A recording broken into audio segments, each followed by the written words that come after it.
We made it home with the new project Lotus. I'm going to give you a short video tour of exactly how bad this thing is and what we're looking at.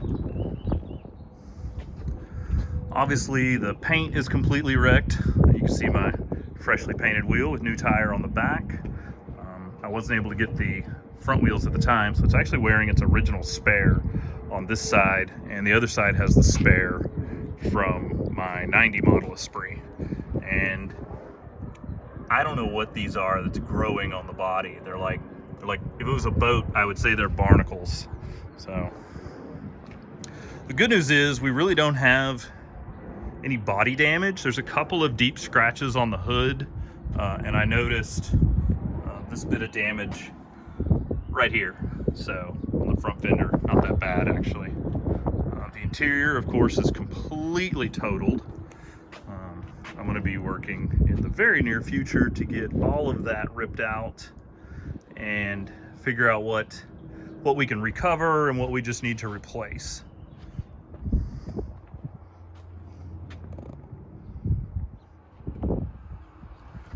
The sunroof latches are broken at the rear. They're like missing a hinge pin.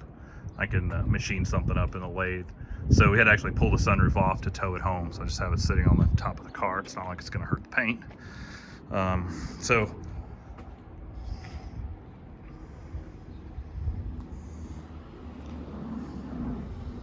this AE86 tail light has a nice crack in it, but they're easy enough to find since they come off a Toyota.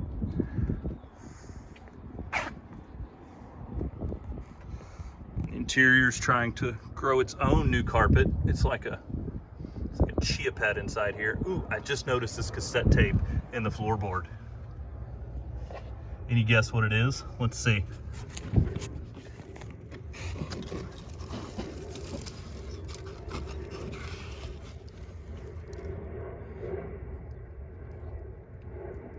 Joan Jett. Hopefully we got some I Love Rock and Roll on here. I'm not particularly familiar with her work. Oh, not gonna be working anyway, because that's the rest of the tape itself. Okay, the glove box has completely disintegrated and fallen through the dash. Carpet's obviously disgusting. Seats are disgusting. Headliner is disgusting. This door panel is disgusting. The other door panel is a little better because the driver's window is actually still in the car, so it wasn't exposed to as much water. So this is the trunk / engine bay. This is a relay box. It's also where your ignition coil is. This is kind of unique to the 88 model car. And if you'll pause for just a second, I'll get this engine cover off. I just found what is definitively the nicest part of this car. The underside of the rear hatch.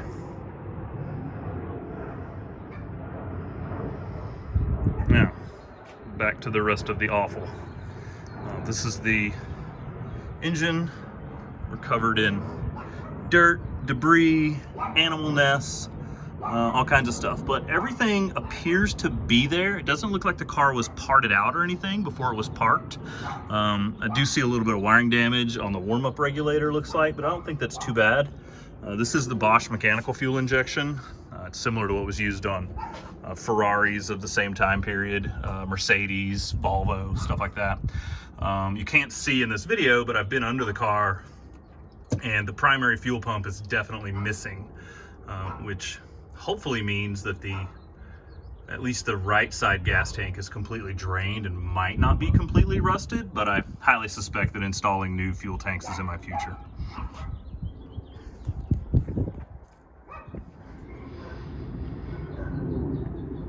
Just a quick shot from underneath.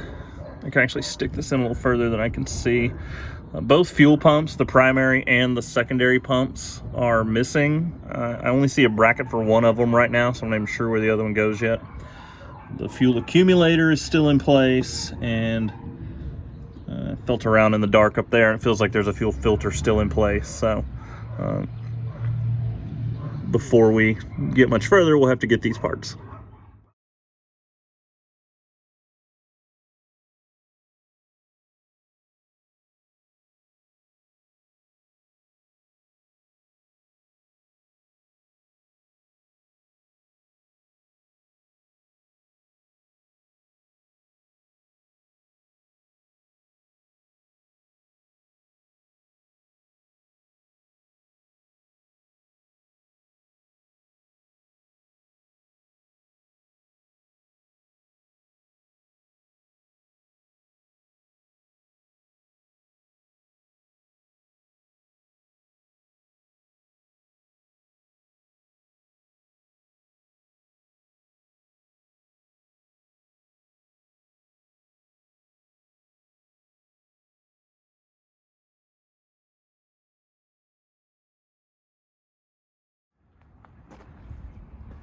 Okay, not the best wash, but better enough that my neighbors probably won't call the cops to have this broken down car towed away immediately, at least.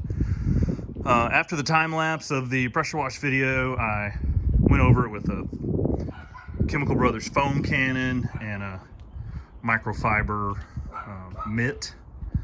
But honestly, the microfiber mitt is just way too soft to get this, well, almost 30-year-old grit and grime out of here. If I zoom in, you can see how bad it is close up. We've obviously got lots of clear coat flaking, and the car is definitely going to need a repaint, but at least it's not growing things on the outside right now. We'll see if we can tackle the interior next week.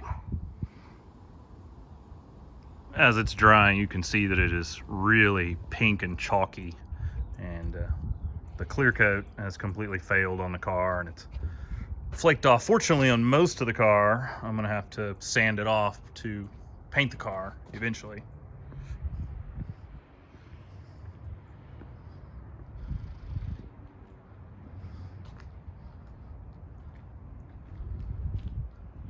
That gas door flap there is missing its latch, so it's like permanently open.